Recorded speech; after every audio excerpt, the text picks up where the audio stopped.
Welcome to Trailblazing Talks. Today, I am so honored to welcome Madeline Di Nonno, CEO of the Geena Davis Institute. For nearly 2 decades, Madeline has been helping shape an important conversation about the power of storytelling and the impact that authentic representation can have on audiences around the world.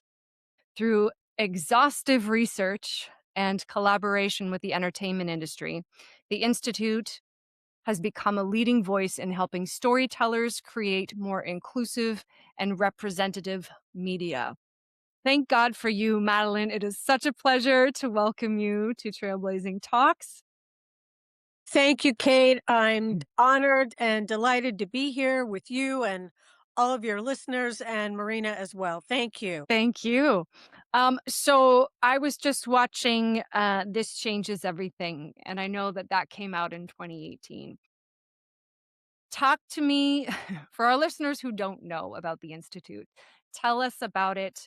Tell us where it is right now. So, the Institute was created by accident, actually, by two-time Academy Award winning actor Geena Davis as a result of her observations when watching content with her daughter, who was a toddler at the time. And because, as many of you may or may not know, Gina has had some iconic roles. You may have seen the movie Thelma and Louise. You may have seen A League of Their Own. She played the first fictional female president, on TV. So she Oh, brought yeah. that heightened awareness with her as she was watching content. And it struck her that she immediately noticed that there wasn't a lot of female characters in the content that she was watching with her daughter. And it gave her pause. And she thought, how could this be possible? It's the 21st century. And like any mom, you turn to your friends. And she would say to them, hey, did you notice there was only one female character in X, Y, and Z? And her friend said, no, I didn't notice. And she'd have the same conversation when she would meet with executives for projects. And they said to her, no, that's been fixed. And they named a one female character to be representative of hundreds and hundreds of characters in a particular movie or TV show. And she thought, I need data to prove my point. And that's how the whole thing got started over 20 years ago. Wow. And essentially, we are changing the world one story at a time, one character at a time. Gina's vision was to do it via data, use the data to drive our advocacy. And that's how we've operated ever since. And your listeners may not have heard of us because we're more of a B2B than a B2C. Yes, we're Mm, on social media and we try to market our research as much as possible, but our targeted audience, it's really about the leading content creators versus consumers. yeah. All of our research is free and on our site. So that's how the whole thing got started. That's incredible. It was really interesting to me in that documentary, and I don't know you can speak to what's changed in those years between that time when it came out and now, how, well, where does the change start? Or how can we implement the change? Is it through, they were sort of passing the buck. The studio was saying, well, it's the showrunner, or the showrunner saying, well, it's the agents, and well, it's the this, well, it's the that. And, it came down to the agents were kind of trained to be supporting the men because the men were bringing in more money. Or if someone would say, okay, send me over a female director, they're like, we don't have any, or they were on the tier B list. So what has changed since then, if I anything? think there's a few things. One, when we look at objectification and harassment, that type of nature, the combination of Time's Up and Me Too gave permission for actors and artists and creators to speak up. And in parallel, it also um, provided the opportunity, whether forced or not, for leading content entities to say, we're going to have a zero tolerance policy.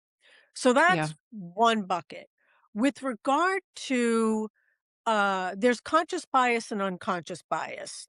And GDI focuses on the unconscious bias. Who's showing up Right. on screen and how are they showing up? And that could be fixed with a keystroke. And that's where we've Yes. chosen to focus our work because when it comes to, as you said, who's getting the job, the female director, that to me is conscious bias. And I do believe Right. that many industry executives have been building a pipeline. All the major studios, streamers, etc., all have programs where they are providing opportunities for writers, for directors, for producers. And then these people have the opportunity to be incorporated in their creator economy and therefore take more of a leadership role. And I think that has been very successful. In fact, we've talked to them about spotlighting, where are they now, kind of thing. Yeah, yeah. So I think, that has definitely helped. And then when it comes to what has changed on screen, our research definitely has helped. We have many examples Yeah. of that. And then we also provide resources and tools to help as projects are being developed.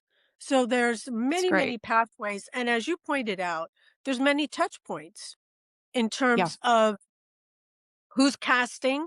So, for example, maybe it's you are up for a lead role. Okay, maybe there were secondary and tertiary characters that was handed off to an agent, as you mentioned. Or what if Mm. you are an extra and it's the second AD on set who's making that decision?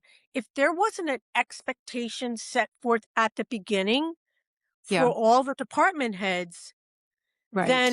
then there's many touch points where this thing could fall apart, and I think you talked about that in terms of, like, where's the leaky Who pipeline? Where does it fall apart? Yeah. No, that's really well said. Um, I wanna go back a little bit. For you as a girl, what were you inspired by what stories were you inspired by as a kid, as a girl? I loved reading obituaries That's because my favorite answer ever. I was searching for women who did interesting things that may help lead me in a direction. And even though I know there's been major stories about the lack of female obituaries, I found some, interesting women, whether it was inventing products or etc. So I was very fascinated by that. I was like a executive group, I was looking for executives and women in business. I wasn't enamored with, celebrity the way so Yeah. many of the younger generations are. And then I'm going to really, really age myself. Um, the two influential characters that inspired me as a child. One was the original Avengers with Diana Rigg, who played Emma Peel. People are gonna have to Google this and look it up because no one's gonna know what I'm talking about except for you. And then the phenomenal Marlo Thomas in That Girl, because she Mm. was a career woman in New York City. She was single. She wasn't looking to get married per se. And I thought, wow, this could be possible. Wow. So important. It's so cool to hear that, and for me, obviously, A League of Their Own was one of those for me, hands down. I became an athlete and had a national, competing career because of that, and, it's so important, like, how important is it for, young girls, especially young girls, to see themselves and to believe what's possible or to be inspired. Those are very formative years. Where does the responsibility lie? Is it with the storytellers themselves? Well, this is the creative arts, and storytellers tell stories that they know or they love. And so, how do we make sure that many lived experiences Mhm. of storytellers have an opportunity to find their way to any kind of screen. So, how do we broaden the pipeline so that there's Right. just not one type of lived experience that's Yeah. being displayed? Not to disrespect any, but we just need more Mm. and more. And you look at the success of Wakanda Forever and Sinners. Yeah. And it proves out the point that people want, to see themselves. I mean, look at Hamilton on Broadway. So, I mean, I think Yes. these are commercially viable success stories. Yeah, they're commercial. I saw Showboat and Ragtime as a kid, and I was just that was another thing that changed that I feel like was what helped me to realize that that could change people, stories like that. Did you what when did you realize that stories could change people? It was when we would see the result of the data and how the data reframed people's thinking and how people would say, I heard your data. So, one great example is with the fabulous show Deli Boys. And so the showrunner heard Gina speaking about characters and secondary characters and think about your characters. Could they be flipped? And he went back and changed two of the major characters from male to female. And Lucky, which is played by the phenomenal, actress Porna, got that role. And not just that role, but there was another role. So it was as simple as, oh, I didn't think of that. That's how Yeah. instantaneous the change can be. Yes. Yes, and that's the beautiful work that you guys are doing. Um,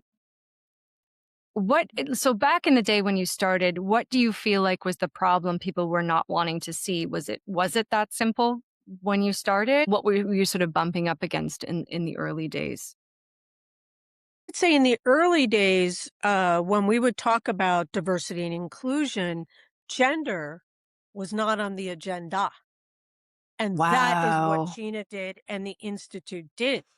People Yeah, just weren't thinking about women and girls. They were thinking about race and ethnicity, and right. many other dimensions, but not that. Yeah.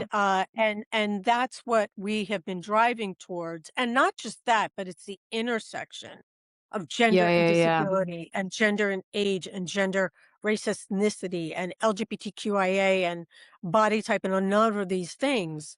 So So many it's the things. intersectionality of it that we've Yeah. really focused on. Yeah, and it's also too the kinds of roles, isn't it, for women and girls? Like what kinds of roles? Like, okay, maybe there's more of them, but what kinds? Are they is there depth? Is there something that is vital to the story about them instead of just their skin color or the fact that they're a female or they're the girlfriend. You know what I mean? Like that have you seen much of that changing in terms of the depth and breadth of I would the say characters? we've seen a lot more of that because there's just more of it on the Yeah, television front, yeah, than on the film front, because it could take years and years and years for one single film to come out, where sure. when you look at the proliferation and particularly with, now streaming and now even verticals, which have been Yeah, exploding, there's just a lot yeah, more. yeah. What are we still getting wrong in Hollywood about women over 50? Because like, these are the most Uh, interesting characters to me. You know what I mean? Like, yes, yes. Well, there is a, uh, perception, a historical perception that when a woman loses her ability to be fertile, it's the end of, instead of yeah, the beginning of a transition. So that's historically, it's always been about the end of. And you talk about midlife and yeah. menopause and all the tropes and the stereotypes around women, in menopause. And it shouldn't be called paused. It should be called mental transition or, come up with a different word.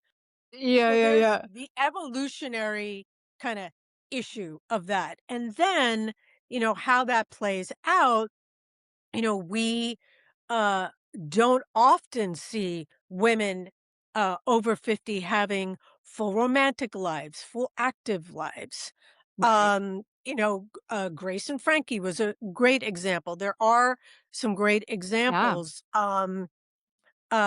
You look at that, but for the most part, it's about them being more domesticated right. and more inside, and they're not outdoors driving around, per se. Mm. And Mhm, mhm. this idea of them, being empowered to, you know, have all new life experiences. So we're not seeing, as much as that. I think when you look at new shows, like Madison, and there's a number of other shows where we're starting, to get there, but Yeah, we have a long way to go. And I would say, um, when you look at, a quarter of our population being part of the disabled community, yes. I'd say that is extremely dire in terms of the lack of portrayals Yeah, completely, and we're ignoring an abundant, audience that has a lot to contribute, especially absolutely. financially and from a viewership standpoint. Yeah, absolutely. So tell us how you sort of operate. How do you get in to work with companies, producers, writers, creators, networks? What happens there? It all starts with the data. And once we have a study, we publish it, we disseminate it, whether it's through media or events, etc., in the broadest way possible. We are also global. And then we literally will reach out to every single one of our content partners, and we will, for the next 2 years, socialize that study. And then we obviously make it public and available for anyone, to access it. And as a result of that activity, lots of times people contact us, and or if we see, a great show like Pen 15, which actually had storylines around menstruation, and we just released a menstruation portrayal of menstruation study, which was Amazing. generously funded by Procter and Gamble, we may reach out to them. Or if Right. we see a particular project, we'd say, we'd love to partner with you, on that, or we'd love to support you in that project. So it's kind of a two-way, situation. Yeah, that's wonderful.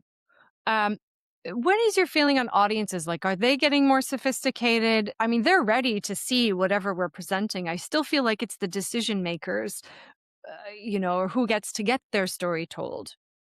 You know what I mean? Because there are a lot of people trying to tell stories. What are your thoughts on that?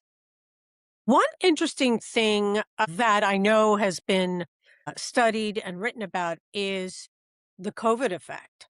So during Ah, COVID, we all learned to read subtitles, and that hmm, opened up a world to watching, whether it's Korean dramas or things from Sweden, and our interesting. appetites and taste and tolerance and acceptance of foreign language content really exploded. And I'm sure you can find data points from Netflix or Amazon to back that up. And I think that changed the landscape. And now we've seen more and more content coming from outside of the US to the US.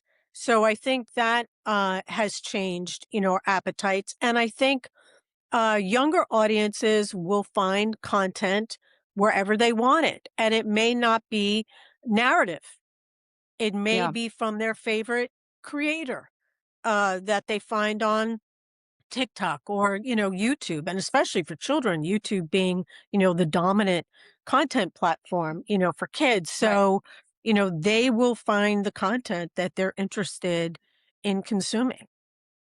Yeah, it's an interesting time for this entertainment industry. So, for you, what brings you the most joy after 17 years of doing this work? Like, what excites you the most still? Is really seeing, it's like the proof of the pudding's in the eating. And it's really seeing how the data is inspiring, is creating change, and how we can measure it. I mean, that's what I get really, really excited about. Yeah. Numbers, yeah, numbers are everything. It's funny, we tend to shy away from numbers, but the numbers are so powerful. They do not lie.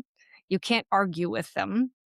And so that's why you are so powerful, which is amazing. What brings you the most hope? Brings me the most hope is that even in challenging climates, people have good intentions and are making an impact in the best way that they can, given the challenges. And that's what gives me, hope that the work keeps going, the intent keeps going, and therefore the changes will continue to happen. What's a story that hasn't been told that you'd really love to see? Would love to see more stories about hybrid families.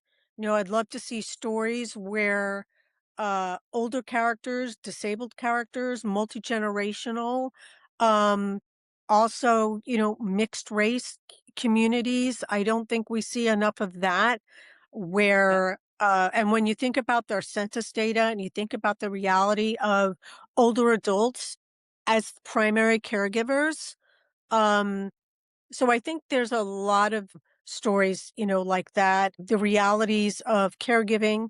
Even on the flip side is we've noticed that, when there is a father that's portrayed in content, it's pretty much so like the doofus dad stereotype. And there is a Mhm. gender difference between if a male character contributes to something, whether it's a domestic activity or shopping or cooking, it's a major, major deal. Like, oh my God, look at what he did. He made a hot dog. But when it comes to the female He's a character, hero. it's just expected. So, Ugh. so there's just those kinds of like tropes and stereotypes that I would like to see leveled out. Yeah. No, I love that. And it really is interesting the unconscious bias that we all have because we all have it, from how we've been raised. And to really open our eyes to that is the first step. So, where can we find you? How do we get this information out there, to more people? What do you do? What are you looking for? What do you need to help you? Besides donations, we definitely need donations, and we're very easy to find. All of our research is available on our website at geenadavis.org. We're on social media.